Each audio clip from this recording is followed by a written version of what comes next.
We've talked about a medieval worldview, which was based largely on the Christian worldview, because the Church, the Catholic Church, does dominate during the Middle Ages. Although there are other factors involved there also, especially from Aristotelian type of thought, which we'll get into in just a minute here. And then we went on to the Protestant Reformation.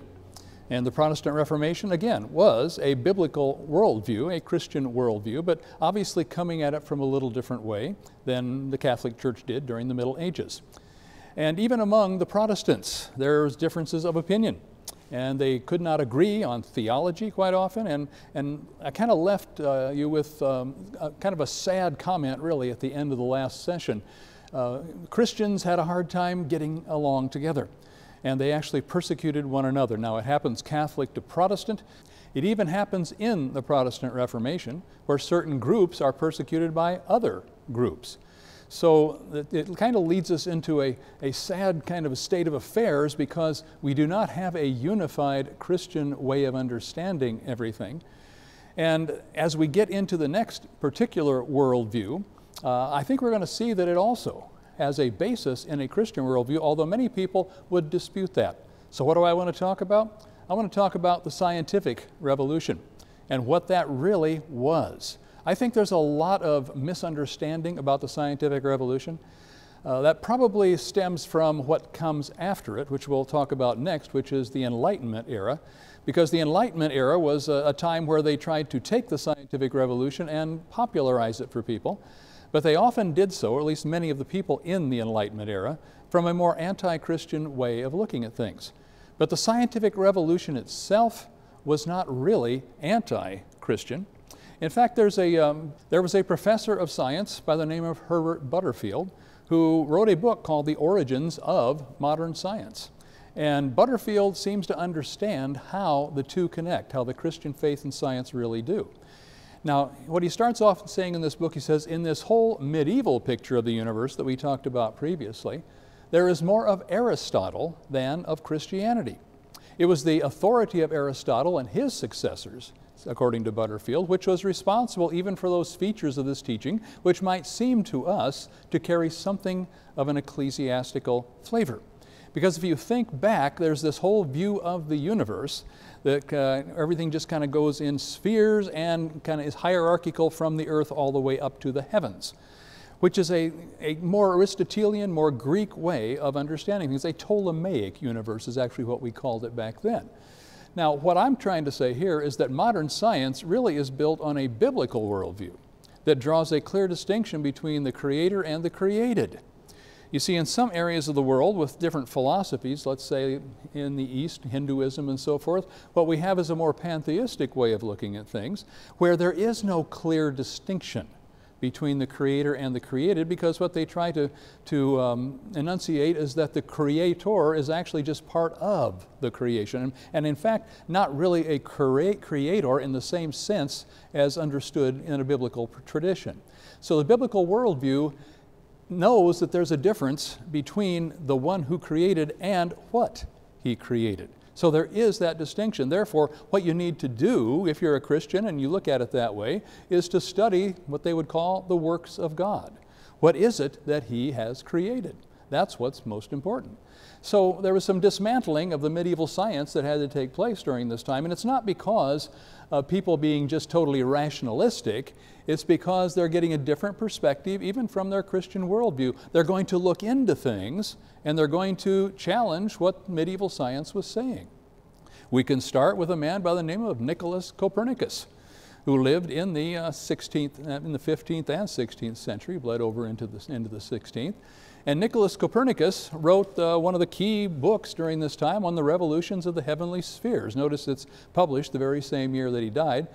Some people kind of say it might have been on purpose because there might have been a little bit of blowback from that. Well, he says the sun, not the earth, is at the center of all things. Now, keep in mind, though, with the Ptolemaic universe of medievalism, what we have is the earth, yeah, kind of at the center in one sense, but it's at the bottom, really, if you look at it carefully, and everything else rises above it. But people are thinking, you know, everything does kind of center on us and this earth. So what he's saying, though, is that it's not really the center. It's going around the sun in the same way everything else is. The medieval concept had the sun out there a little bit, but here the sun is at the center of everything. Now, eventually, it takes some time, but eventually that idea is declared heretical by the Catholic Church. That doesn't happen until 1616, long after Copernicus has passed. But we have other people who are saying things in kind of like in response to Copernicus, following in his wake. We have Galileo Galilei. Most people aren't familiar with the second name. We just say Galileo most of the time. He built a telescope. He observed the surface of the moon. He observed sunspots, phases of Venus. He discovered 4 moons of Jupiter. And you say, well, what's so controversial about that? Well, what it did in his mind, as he looked at these things through the telescope, he came to a conclusion that heavenly matter out there is identical with earthly matter, which was a different concept from what the medieval thinking was, where, out there it is like totally different. And we are different from that. No, he says, look, the moon looks just like what we have here on Earth. You look at those, at the moons of Jupiter, and they seem to be kind of looking like our moon or others. The same stuff, in a sense, is throughout the entire universe. Now, again, this didn't go over too well with the church. His views are condemned by the Inquisition in 1633. He did recant of those, but keep in mind that was a public recantation, pretty much. Privately, he did not recant his views. He believed exactly what he said publicly. One thing to keep in mind here also, even though we talk about the Inquisition, we talk about the church being behind all this, really it's the science of the era that is driving this, and the church becomes the vehicle through which that happens. People are not willing to rethink what they've been thinking all this time during the medieval age.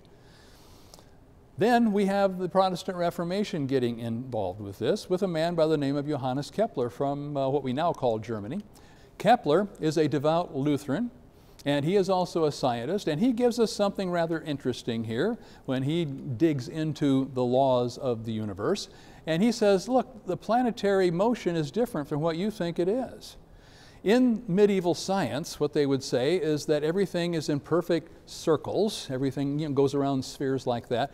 He says, no, there's an elliptical orbit for each of the planets around the sun, because he accepts what was said by Copernicus as far as how the universe is set up.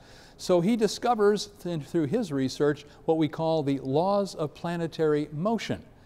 There are actually elliptical orbits, and they go at varied speeds. It depends upon how close you are to this part of the universe or whatever, the sun at this particular time. So it's not a uniform thing. And that, again, went contrary to what was in medieval science. And what he also gave was a mathematical basis for modern science. You got to be, well-versed in mathematics to be able to understand how all this works, because that's how he came up with the elliptical orbits and seeing how that all worked out. Now, for Kepler, this was an important thing. As a devout Lutheran, keep in mind what he's trying to do here is to discover the way that God has made things. There are some unintended consequences sometimes. His intent was not the way it worked out for some people, but what happened is, according to Butterfield, Kepler became the apostle of what we might call a mechanistic system, the first one of the 17th century kind, realizing that he was aspiring to turn the universe into pure clockwork, believing that this was the highest thing he could do to glorify God. Now, from our perspective, later on, we think about clockwork and, like a God who's distant, and he, just kind of wound it all up. And of course, that idea is going to have play in the Enlightenment era. But that wasn't what Kepler was getting at. Okay? The reason Kepler believed this is because he was saying it really points to the glory of God, as noted here.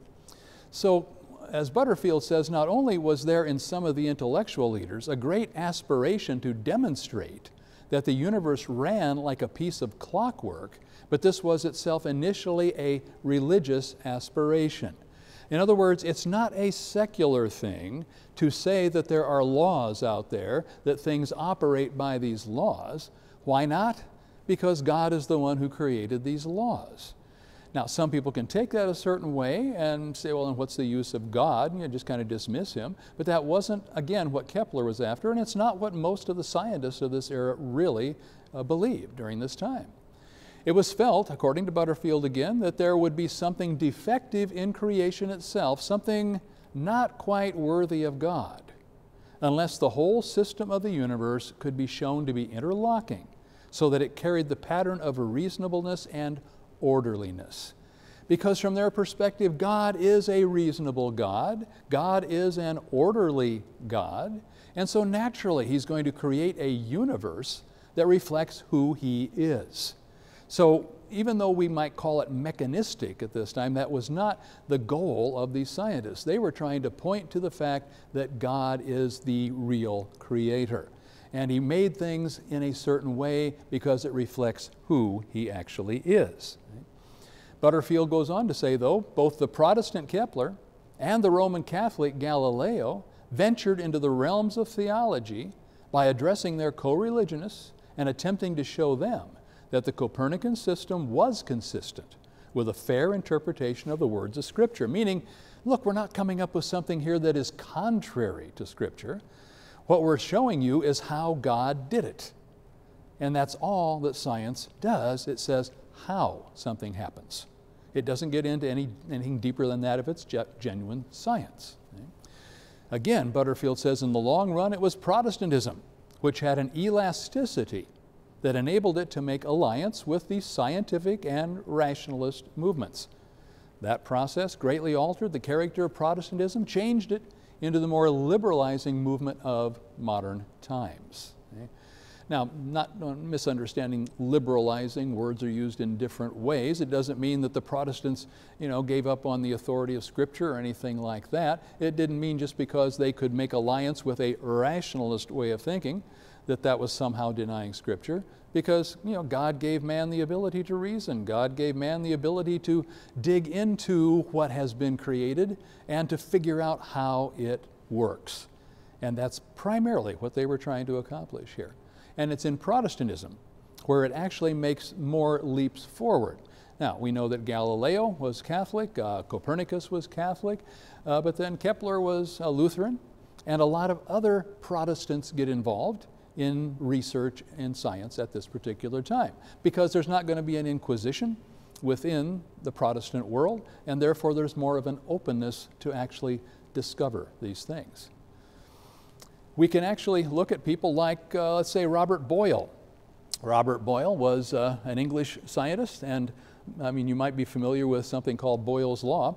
Well, Boyle actually is somebody who wants to discover the basis for modern chemistry. Okay? How do things work? See, back in the Middle Ages and even before, what we got are people trying to figure out how to turn, let's say, lead into gold. That was about as far as chemistry might have gotten with some people. Well, Boyle knows that's not really the case. That's not how this is going to work. And he's the one who does come up with Boyle's law of air pressure. And so Boyle is someone who is very devoted to both Scripture and science. And to show how devoted he was to Scripture, he also went outside of just his scientific research. He established an endowment so that scientific lectures could be given on a periodic basis, on a regular basis, designed to defeat skepticism, religious skepticism. So Boyle was one of these people who also said, no, this does not negate what God has done. This does not say God is some distant being that's not really involved in our lives. What we're doing, and I keep repeating this, is we're trying to discover how God made things.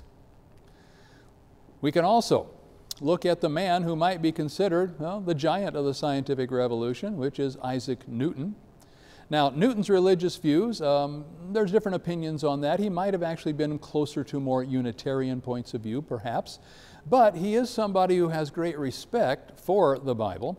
Newton is the guy who gives us a description of the universe of natural laws in his famous book Principia that came out in 1687.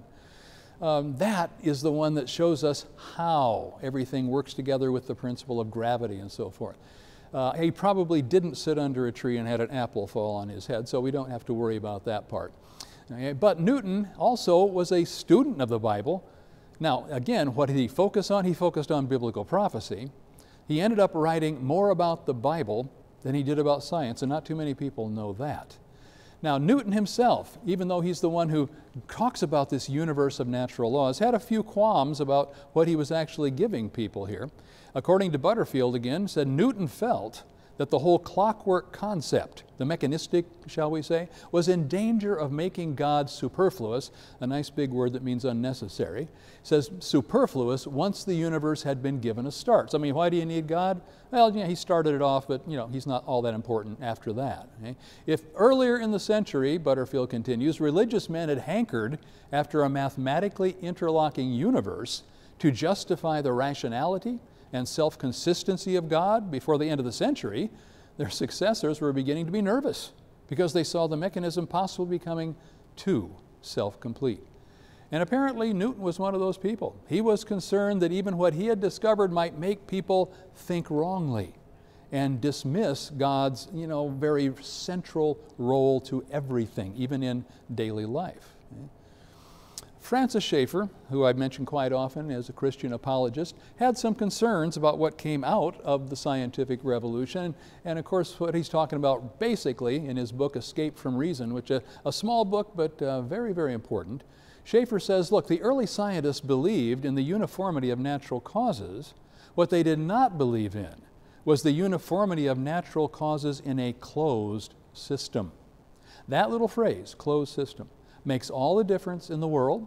It makes the difference between natural science and a science that is rooted in naturalistic philosophy. Those are two different things.